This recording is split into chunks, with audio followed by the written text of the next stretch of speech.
Hello everybody. I am going to try to do something different. I'm going to try to review a recording of the replay in Panzer Corps.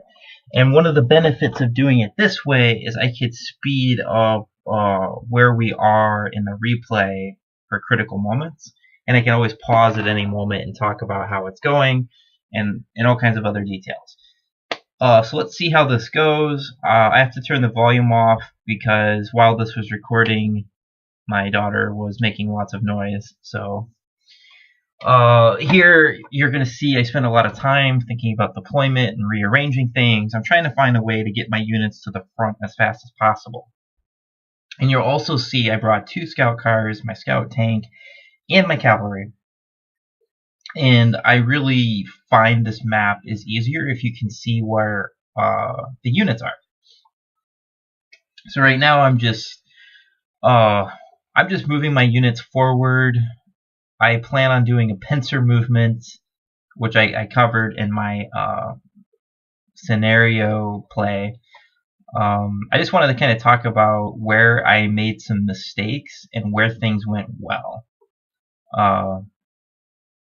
Because I think mostly the strategy worked, but I made some tactical mistakes.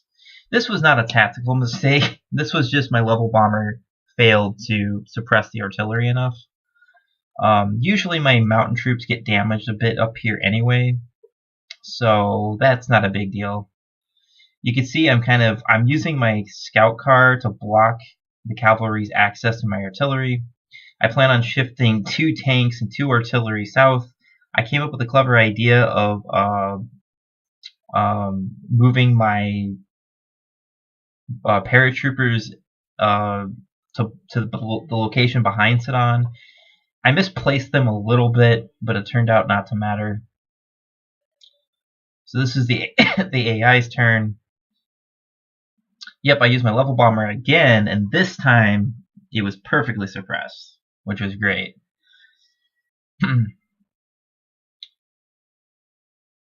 So this is proceeding smoothly. I think I can skip a little bit ahead to right here. Yeah, so I was unable to effectively damage this. I hit this guy with 2 artillery pieces, a fighter bomber, a tactical bomber, and a Panzer IV. And that only did 4 damage. So one thing I will point out, part of the reason playing with Deductor's mod is so hard. The defense of the units is raised. So yes, my units are worse and better, depending on which ones you're looking at. But as a rule, things like cavalry are much harder to kill. And there's a really, really nasty consequence to this that shows up later in this replay. If you didn't already catch it in the recording of Sedan that I uploaded before this, it's not being able to kill units here was really, really bad. It probably cost me 6 damage to one of my units, which it could have been worse. So Sedan is already hard, and it's even harder with Deductor's mod because defeating units is really difficult. And you can see I give up entirely. I have no hope of killing this cavalry now.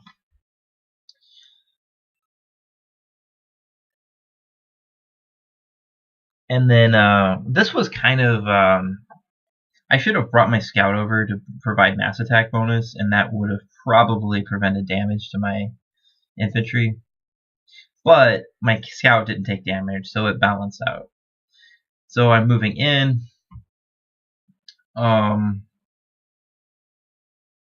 Yeah, let me know in the comments if you like this review method. So because this way I can skip through the turns. So here my objective is to take the airfield. It's the easiest thing. If I get the airfield, my planes can refuel here and then immediately move all up into these sectors. That's where all the action is. I had to use 2 artillery rounds here, so I wasn't really in a good position to take out this anti-tank. You can see there's just anti-tank everywhere. It's crazy. And these anti-tank guns are better with Deductor's mod, so it's not that easy to take them out. I attacked here just in case this gun does attack my tank. I wanted it to be weaker. It was a clever idea, but I realized maybe it would be stupid to let a 10 strength anti-tank get get a shot on one of my tanks. Yeah, this was unusual. The AI retreated their cavalry, and I have never seen that before.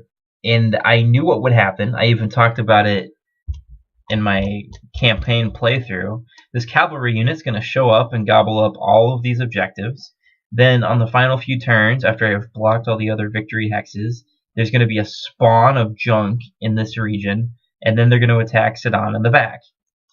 I knew that was going to happen. Ironically, because I held Sedan, they couldn't break through because it's not that easy to break through with tanks. So you're going to see a lot of exciting play at the end, but I kind of anticipated it, and I was able to basically block that plan from working. What I didn't anticipate was a spectacular attack by the cavalry unit on my infantry. It almost wiped my infantry out. Here I'm just trying to break through in the south.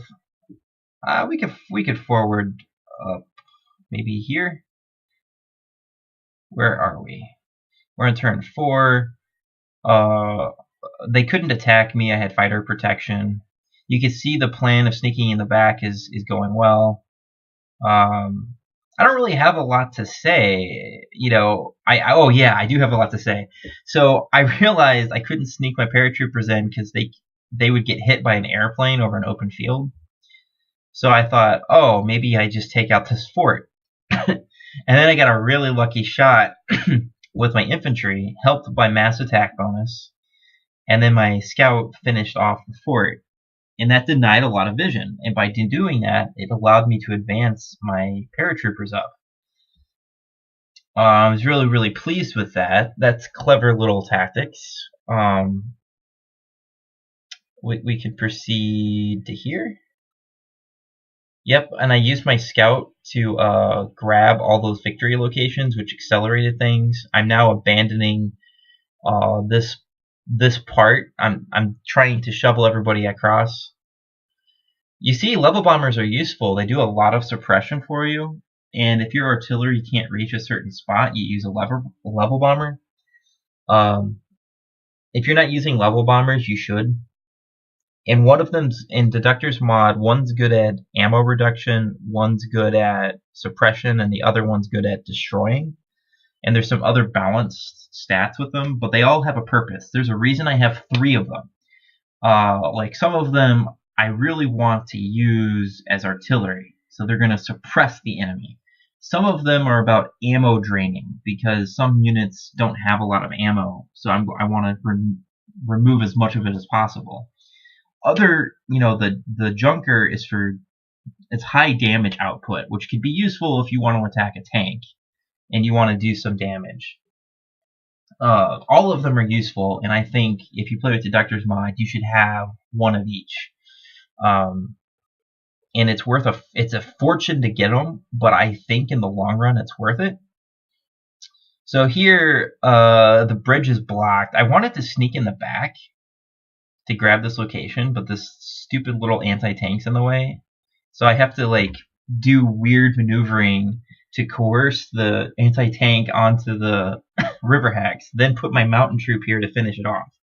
And this is why cavalry is awesome. I can move it up and then pull the cavalry back out of danger. Do not underestimate how powerful that is. You should be in love with cavalry units with Deductor's mod. So we can forward a little bit. Let's see. Yep, I succeeded. I got lucky on my tank here. Now let's see what happens. So this scout can go down here and grab this, which is great. Having a scout car is useful, especially one with 10 movement. They just move all over the place for you. They can fill in gaps. You'll see that happen later. Here I have to figure out. I kind of hesitated to put this artillery up because 1, 2, 3, 4. This artillery can be seen. This has 1, 2, 3 range. So I think I made a mistake. I should have taken. Actually, I didn't make a mistake. I had to do this. What happened was there was a rugged defense on this artillery unit, and so I didn't damage this artillery unit enough. So that was some really bad luck that is very unusual, is the way I would put it. I just had some really spectacularly bad rolls at key moments, and the consequence of that is a lot of damage to your units. However, it wasn't that bad. These two artillery pieces only did 4 damage total.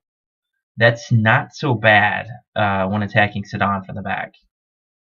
You can see here, I can't really send my units here because I found that there are heavy hitting units in the south.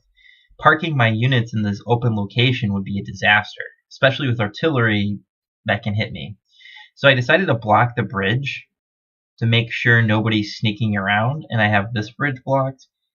And I managed to take out the cavalry unit, so this infantry can try to sneak around back. I'm totally out of vision range, so they don't know I'm there. I feel like I was proceeding mostly correctly in the south, but it felt slow. But as it turns out, that wasn't really the mistake that I made later. Because I think everything's going smoothly. Yeah, I take 3 damage here. Not so great. Let's speed this up and see what's going on. Oh, I didn't know what to do. If I attack the cavalry, he goes out of the city. I just left the tank there, and now I'm trying to break this spot. So if you leave these openings, then other units will move out and take over them. And that's actually what happened. I hit the artillery first so that I wouldn't be suppressed when I attacked here. This was actually a really clever idea, and it worked very well. I was able to take out this infantry unit, as you'll see here. I got a nice lucky shot with my fighter. I'm just digging it out right now to lower rugged defense chance.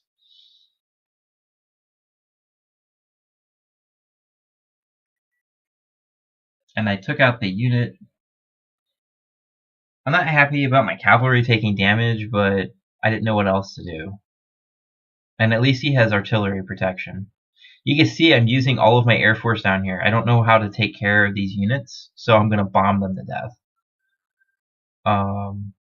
I can move with trucks down on that side because there's no vision on them. Let's see. Yep. I can't do much right now. Let's fast forward to, let's see where we are here. Yep, I'm unloading. You can see more reinforcements are coming. Next, I need to break these 2 cities so I can set up my defensive line. I took out this unit, and then the AI put another unit in there, which de-entrenched it, which is great for me. I felt very comfortable attacking a 1-strength anti-tank with my Panzer IV. Now I've broken over here, I can guard the bridge, which was the plan. That was the point. And then I can hit this location. My Sedan attack was really, really good with a small group of units. I would take this location out, and with no artillery support, it's pretty easy. And then after the unit was destroyed, another unit would move in, de-entrenching itself. And this artillery doesn't want to attack for some reason. I'm not sure why. So I exploited that to put a lot of pressure here. Then he got shoved out of the city. I think my fighter bomber attacked here.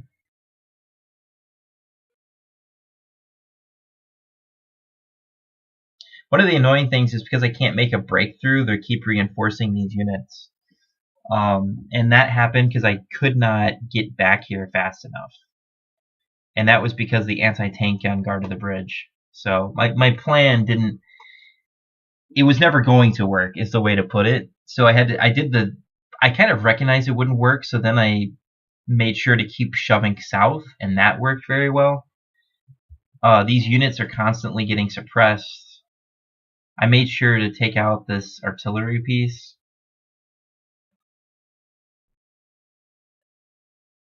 Or no, I took out the tank. That's right, it was suppressed. So this armor being removed makes it easier for my units to come south.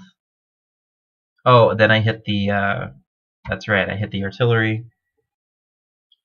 So I've broken the south.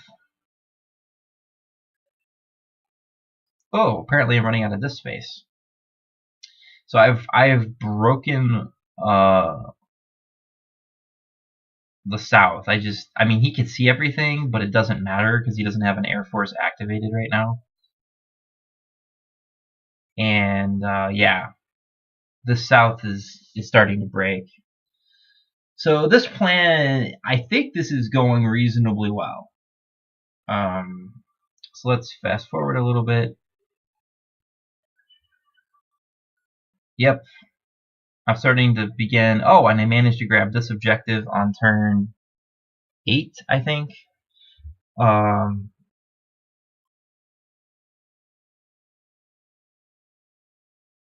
and I keep doing damage to that scout. That's good. Let's fast forward.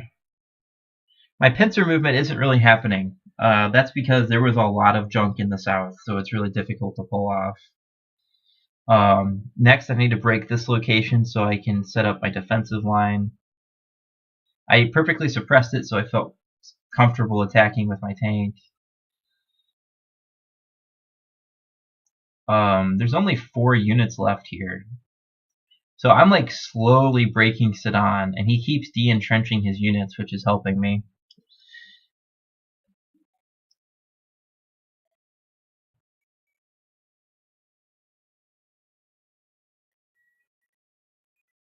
Yeah, I think things are going well.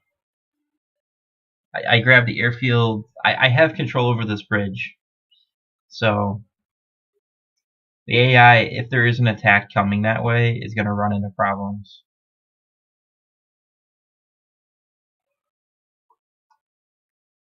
I'm now starting to cross. I'm trying to set up that crossing. Let's fast forward a bit. Yep.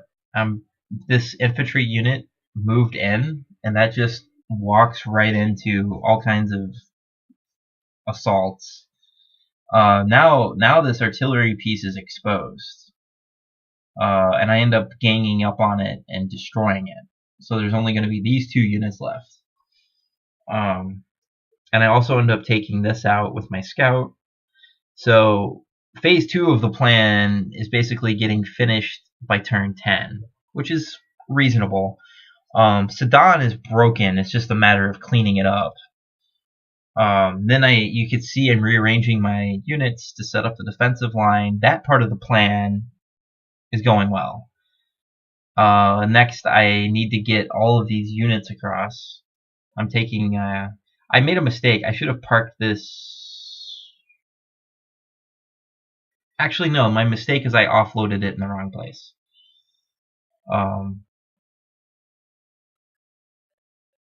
Yep. Let's fast forward a little bit. Oh, you're seeing me finish off the artillery piece brilliantly.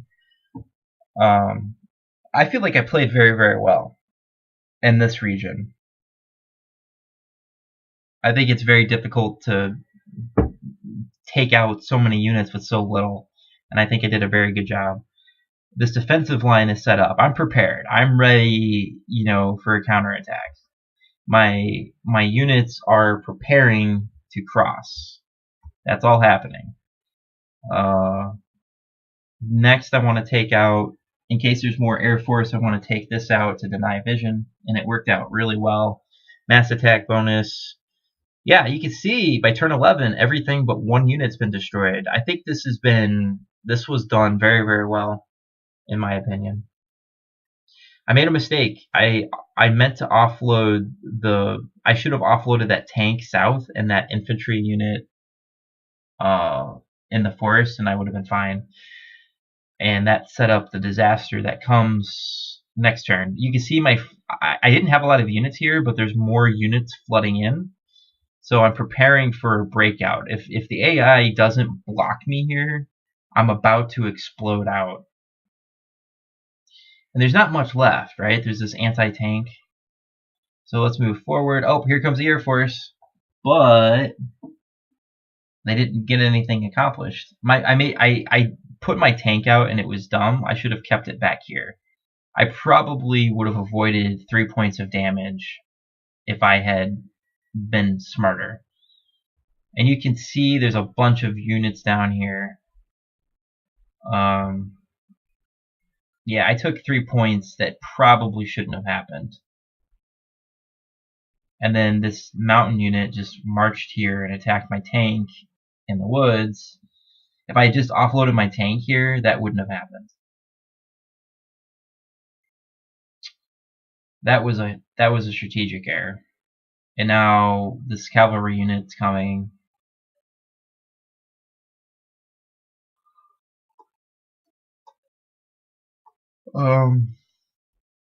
Let's see. Oh, then I get to finish up the planes. So strategically, if I had just held the line, I wouldn't have taken damage, but it's looking good. I can finish the scout off. An ambush trap worked. There's more scouting. That's the thing about this map is the AI knows where all of your units are most of the time. It's crazy. It's like you deal with one scout, and then you have to kill another, and then there's another scout, and then you have fortifications. It's brutally unfair. Oh, I took out a tank. This is fine. The rest of it's cleanup. You're definitely. I'm feeling pressure. I can't do anything useful with this unit. I have to guard the bridge because I can't have this cavalry unit come out and harass me. I got a really lucky shot with this infantry. I actually got 2 lucky shots with this infantry. So maybe what happens later makes up for that. So I've broken everything back here. Let's forward. You can see, I'm starting to make a move in the south, but there's still a lot of junk. But I'm confusing the AI. Like, it doesn't, you're going to see it gets a little confused. Where do you put units? Like, why did this cavalry unit go on the bridge? It's just setting it up for failure later. What did I even use my cavalry unit? Yeah, my cavalry unit gets a cheap shot here, and I don't take any damage for this, which opens up my paratroopers to sneak in the back. Yep, and then I'm blocking this hex. So things are actually going really well. I've got control over this region, and now I just need to break out southwest down here. And I have a strong presence in the south. And these guys are all clumped up, and unusually they shoved all the way over, and now I'm starting to outflank them. So that worked really well. I spend like 6 units or so destroying the stupid tank, and I didn't even succeed. That's the hilarious part. I still don't know how to handle the southern group. There's too much junk, and my units have been experiencing attrition. My backup unit, which is supposed to absorb blows, is really weak. He wasn't supposed to be that weak at this point. Here's more artillery. Yeah, I have support coming. That's the good news.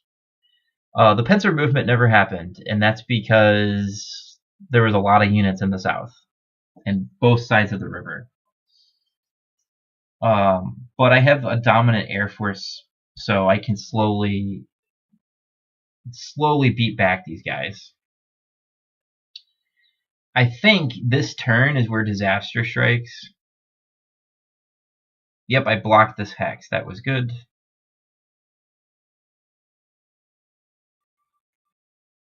For some reason, this tank attacked this one and not this one. I don't know. And then he trapped his Char B. Look at this. This cavalry sneaks up. It does 6 damage to my infantry. It was crazy. Absolutely crazy. You know, I'm probably entrenched at level 3 too. I didn't anticipate my infantry having trouble holding there. But the good news is my overpowered infantry can go there. He's also really safe in the back. So the rest of this is I managed to force a surrender on the Char B1. This infantry backs off. Sedan is guarded. Nobody's gonna break this location now. After that, it's just cleanup. You can see that the southern force is slowly breaking. There's a bunch of units up here, but they have no coordination. They have no idea what they're doing. I'm breaking this spot. I have my eye here. I haven't really broken out to the southwest yet, but all of the forces are over here. So if we speed this up, I'm taking out the last of the Air Force. And I'm ganging up on this spot. That's gonna fall soon. Yep, you can see the enemy pulled its units back and it opened up the entire front. So it worked out in my favor. By opening up the front, my units can go wherever they need to go. This location's about to fall. The south is broken. Right now, it's just cleanup.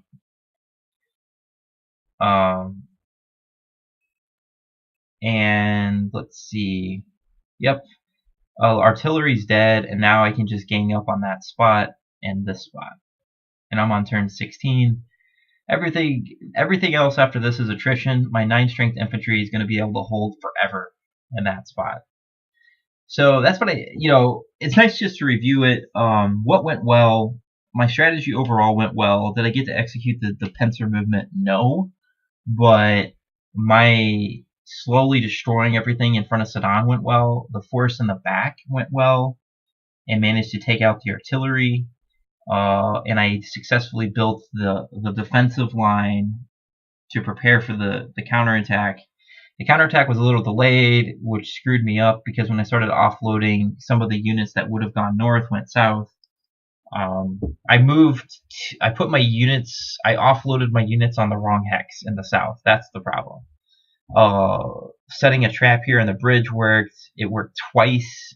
The AI couldn't help itself. It felt like it had to move the cavalry on the bridge. I managed to block all the hexes. I think it worked very well strategically, and I took 48 units of damage. That's the most I've taken so far, but I find this scenario to be extremely challenging, and I don't know how to avoid a lot of damage. And Bracada has a playthrough of this scenario where he dominates it, and he took 32 points of damage.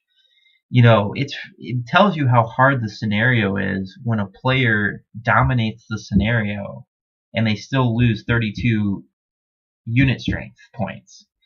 I don't think Sedan's a joke. Like, I think it's meant to cause a lot of attrition.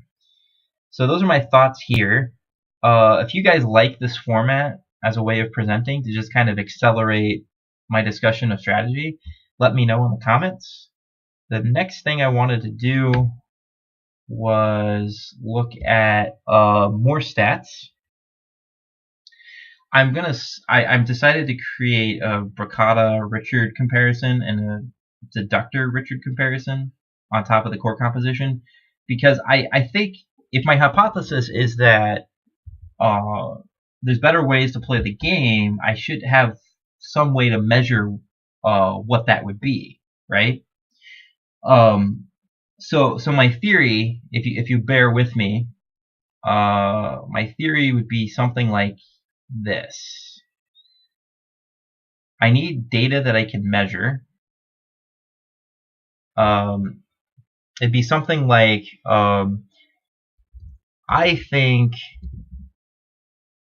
damage done to your core at the end of a scenario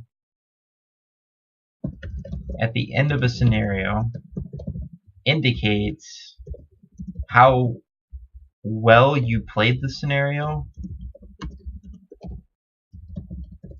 and how hard the scenario is, loosely speaking. Now, if I was to try to model something like that, how would I show that my method is better than other people? I would have to create something that I could measure and then perform a statistical analysis of. And if you look at what I have currently, it's raw data. Let me go over what I'm tracking. Prestige. This is how long. This column is how long Bricata spent playing this scenario. This is how long I spent playing this scenario, and then I'm accumulating up the minutes so you can get a feel for how long it's taking us to play this out. And then I'm doing it for myself, and then I look at how many units did Bricata lose? How many did I lose? And then I'm looking at the accumulated damage. The accumulated stuff is more useful for raw stats analysis, just to get a feel for how people are doing. And then average losses is really important. Yeah, and I also added something called difficulty scale. This is my personal opinion, and I would love if Bricata were to send me like an email going, I think that this is how hard the scenario is. So the scale is 0 to 10, 0 being very, very easy, and 10 impossible. And I only have 1 0 for Oslo because I think Oslo is really simple, and if you look, I took 0 core damage, and Bricata took 3.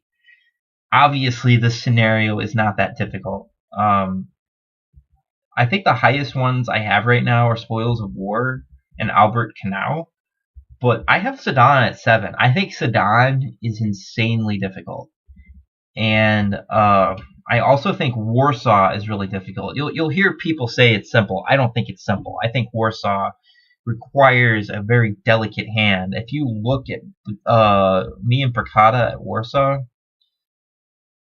I took 27 core unit losses and he took 30. And we both played that scenario really well. Just to point that out. And I spent 177 minutes and he spent 125. That's interesting.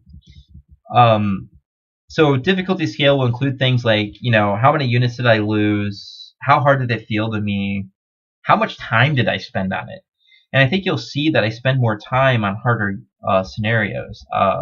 This 8 is Albert Canal, and I spent 170 minutes. The Hague was 193. That's probably inflated about by 12 minutes or so for me dicking around with bridge engineers. But still, I spent a long time on The Hague, and that's because that's a long scenario with a lot of units and a lot of crazy things going on. And I say it's about a 6. I think Panzer Corps is very, very hard. You're imagining that by the end, this should average out to 5, right? I think it's going to probably average out to 6 or a little bit higher because I think the scenarios are challenging. I also plan on tracking this. Whoa. Way too many sheets. I plan on tracking this with Deductor.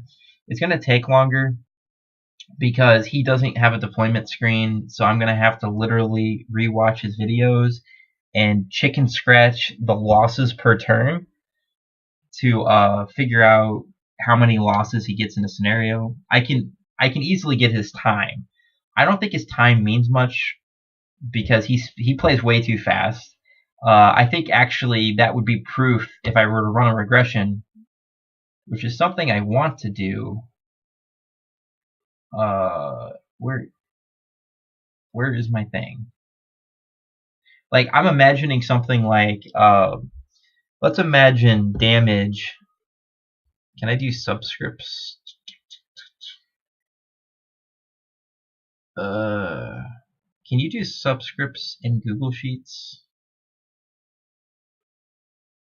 Well, I'll just cheat and do it like this. Imagine damage is a function of the player, which is represented by subscript I, and T, time, which would be scenario number.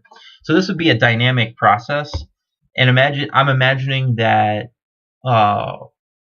damage over time is an indicator of how well you are playing as a player. And I think that my method is better than everybody else's. right? And that might be a function of time as a function, time spent. I don't know. We'll call this variable x, which will depend on the player and what scenario number we're at. I should probably throw in a intercept. We'll call it a naught. Okay. And then I think it will also depend on prestige. So we call that P. And I think it will depend on what else? I don't know if I put average time in there, it's going to have a linear relationship with X here, because that's total time spent on the scenario. So I can't do that. I don't think I have anything I can measure. Yeah, I have prestige, I have time, and I have unit losses. Yeah, I think that's as good as it's going to get. That's okay because I don't have a lot of data. I'm going to run into this issue where I'll have a maximum of around 234 observations. But if I start throwing in indicator functions, I could do that. Like, if I think that it matters who's playing the scenario and that will have an impact on the damage, which I think it's probably true, I could put some sort of indicator in there, which would basically be a dummy for each player. I could put a dummy, something like that. I don't know if I want to. I might just run like I could run a pooled regression over time, which is ignoring a lot of issues with the regression. I mean, part of the problem with running this, if I were to try to estimate the impact stuff like prestige and time spent on the scenario has on damage, the problem is damage impacts the time spent on a scenario and your prestige. So this is a simultaneity problem, and I would have to build a model that includes a multi-equation relationship between all of these variables. And then you'd have to run an SEM regression to try to figure out what impact this variable has on this one. It's a lot of work for very little gain. So, I'm going to assume certain things are true that are not true. I'm also assuming that damage taken in the past doesn't impact prestige gains in the present. That's totally not true. So there's a lot of things I'm assuming here. And then if I were to add in an error turn, I don't know, can I do an epsilon? Anyway, we'll call E epsilon. This is everything else that explains damage in a scenario for a player over time. This is what I'm imagining the relationship's like. And my theory is this should not be T, this should be DI. My theory is when you correct for all that, DI will be significant, will be statistically significant. What that means is that the player was important in deciding how much damage there was in a scenario. 2 core units there was in a scenario. So, I think that my approach is going to be better than Percata and Deductor. So I should probably define things. DIT, damage, total damage to a player I's core at time T, which is scenario number. We know that the damage is going to go up over time. That presents its own problems like heteroscedasticity, but we'll ignore that too, which is scenario number. Ugh.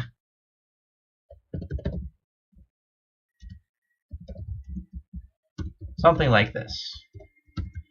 Then A naught is the intercept, which is how much damage there would be if none of the other things were factors.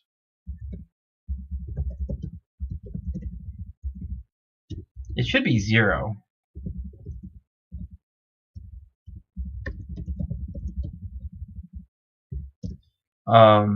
Because you're not taking damage if you're not spending prestige or if the player isn't playing the scenario.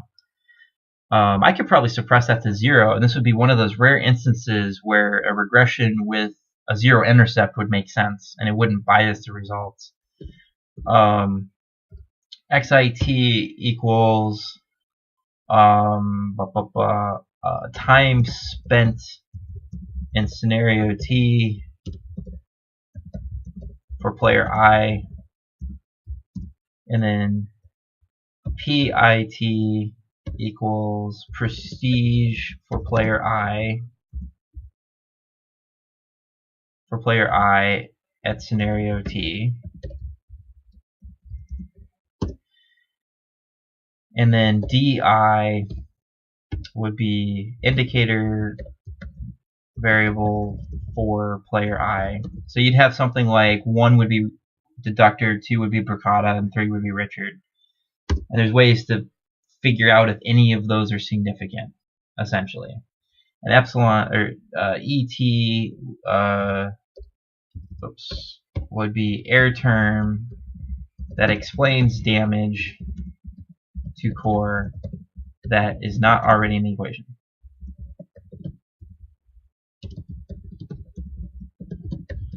So that's everything else I haven't accounted for is going to be explained by this. There's obviously a lot of things that explain the kind of damage to your core. Strategy, tactics. I can't measure that, so that's why it's not in here. So I'm using something like DI as like a substitute, loosely speaking, for different ways that a player would play. But it doesn't change the fact that there's weather conditions. Just because someone's using a different tactic doesn't mean it's inferior than whatever method you would use. Notice that there's nothing in here about core composition. That's all going to get indicated, picked up by DI and the air term. Several problems. If I try to run a regression, several problems running any kind of regression is that clearly DIT is correlated with other variables across time.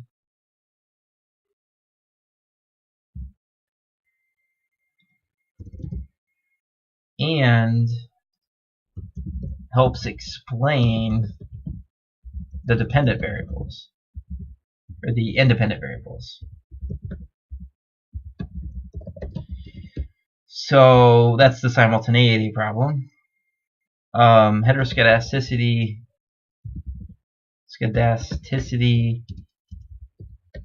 in the dependent variable will likely be a problem because damage will steadily increase over time.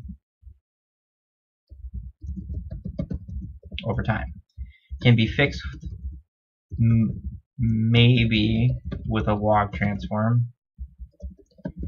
This is just how I'm envisioning if I was to try to prove that my method is better. There are going to be some problems with the data over time. You can already see it if you look at damage. Where's damage? Yeah, look at Bricata, for instance. Even though his damage is all over the place. I kind of want to talk about that actually. Here's the prestige situation at Stone. This column here is Stone. I haven't played Stone yet.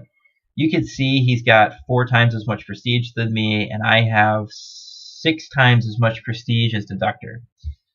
It is kind of ridiculous the difference between Bricata and Deductor. But you can see I'm accumulating a lot more prestige than him, and I have more core units. That's important. Bricata, let's look at his time spent. His time spent is all over the place.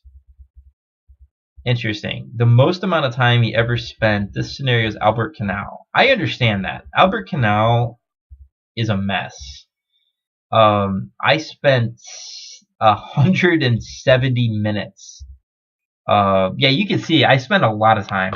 One of my theories is that I think you should spend more time playing a scenario, and I wonder if if I were to run this regression, I wonder if this XIT would show up as significant. I might have to run this regression excluding DI because I think I'll be unique in that I'll spend way too much time. So that could have a very strong pull. That could actually, the DI could take some of the variability from XIT, and this would be insignificant. I might have to run another regression just looking at XIT.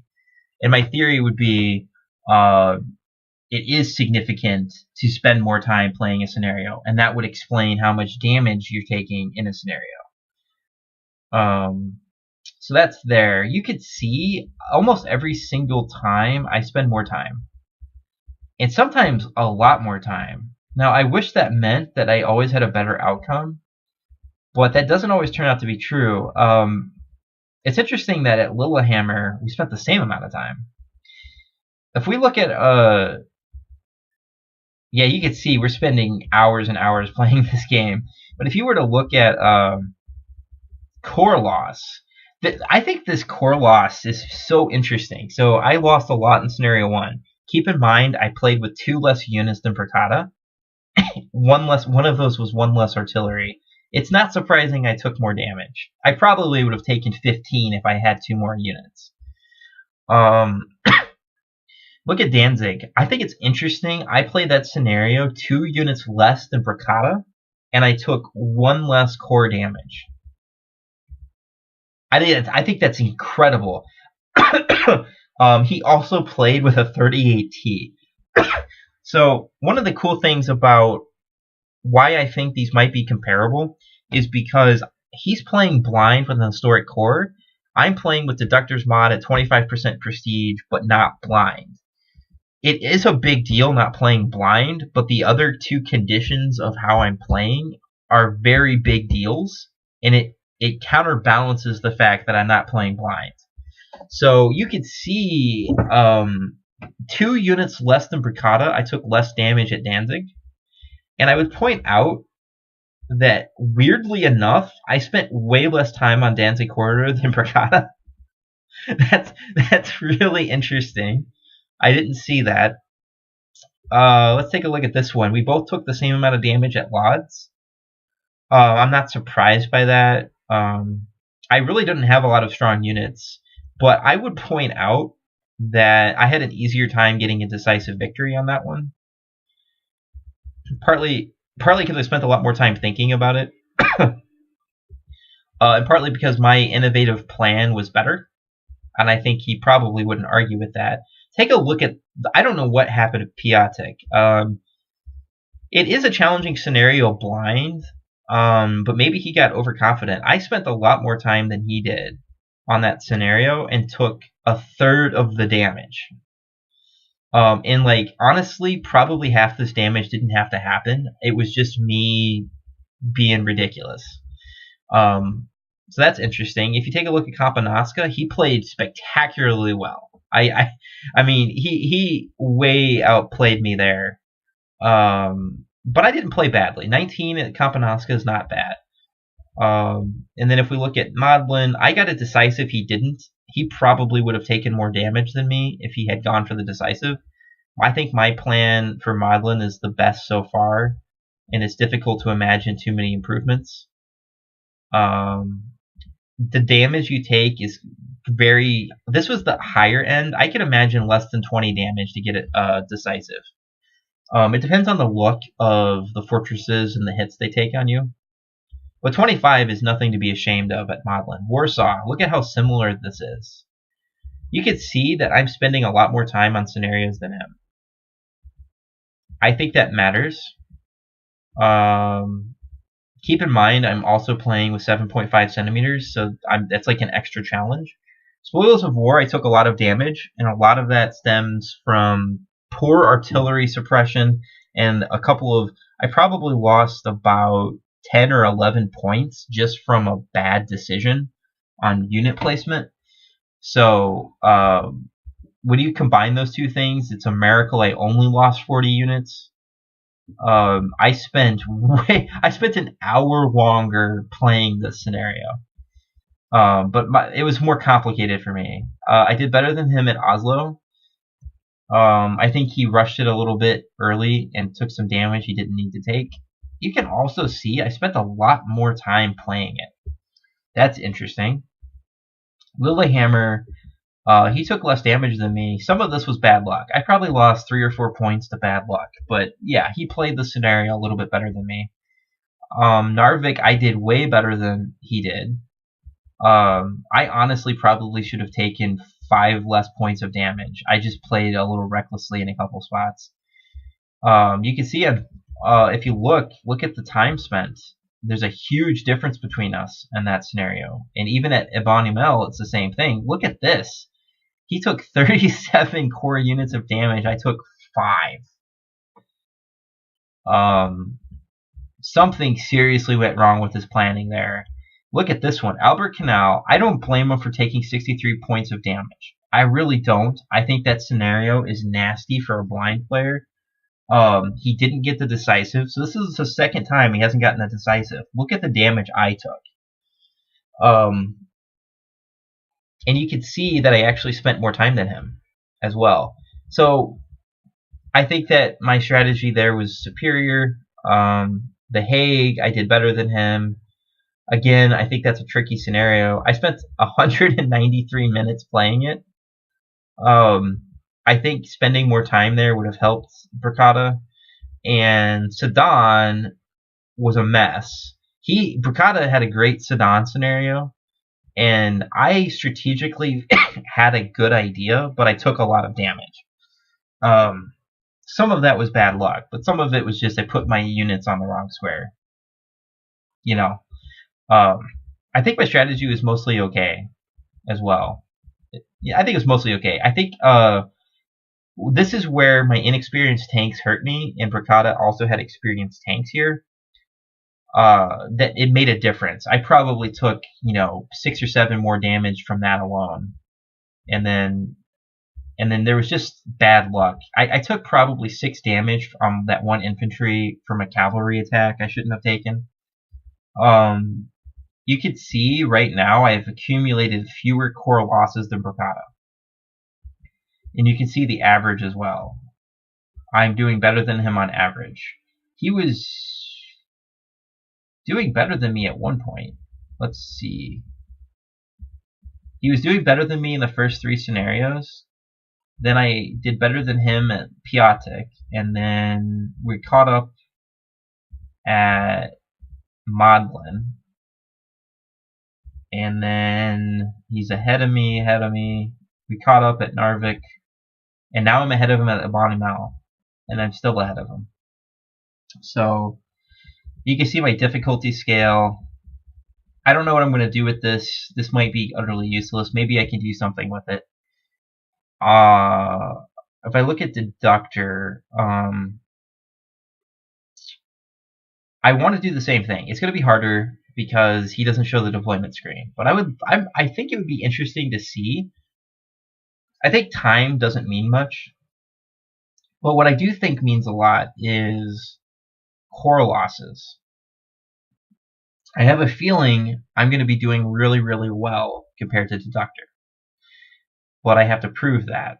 And you can see I am outclassing him completely on the prestige front. I mean, it's pretty wild that I've got 1,600 more prestige than him at Stone. And keep in mind, he had, I think, 3,000 prestige at Oral. How big are these discrepancies going to get? I don't know. Maybe I'm going to find my inexperienced units have to get elite replacements and this prestige gap will shrink. I will find out. At some point, I will have to overstrengthen. At some point, elite replacements are going to happen in battle, right? So, we'll see what this prestige situation's like. I have a feeling I can do better, and so far, every scenario I'm showing that I can. I just wanted to show you where I'm going with that stuff. Core composition. Um, 9. I'm a little behind Prakata. I have some prestige though. Yeah. Yeah, I don't know how many units I'm gonna have at Stone. But yeah, Prakata's at 36. Things have flattened actually quite a bit. I might go ahead of Prakata at Stone because I'm gonna probably buy a regular infantry. Well, maybe I'll be exactly at his level. I'll probably buy a brand new regular infantry for Stone, because I need more regular infantry. And yeah, not a lot of action happening here. So if you guys have any thoughts about this or ways to do this better, I don't know if I'm ever going to run this regression. I have to rearrange the data to make it more friendly. If there's a better way to do this, let me know. But I want to try to prove that my way is better than Bricata and Deductors. Or at least maybe I'll find it's statistically insignificant and you can play however you want to play. I can't put anything in here like tactics or strategy or time spent on deployment stream. Like, I can't get that data. So I have to find other ways to measure effectiveness. So let me know what you think about all this, and I will do some regular updates on the data tracking over time. Anyway, Richard out.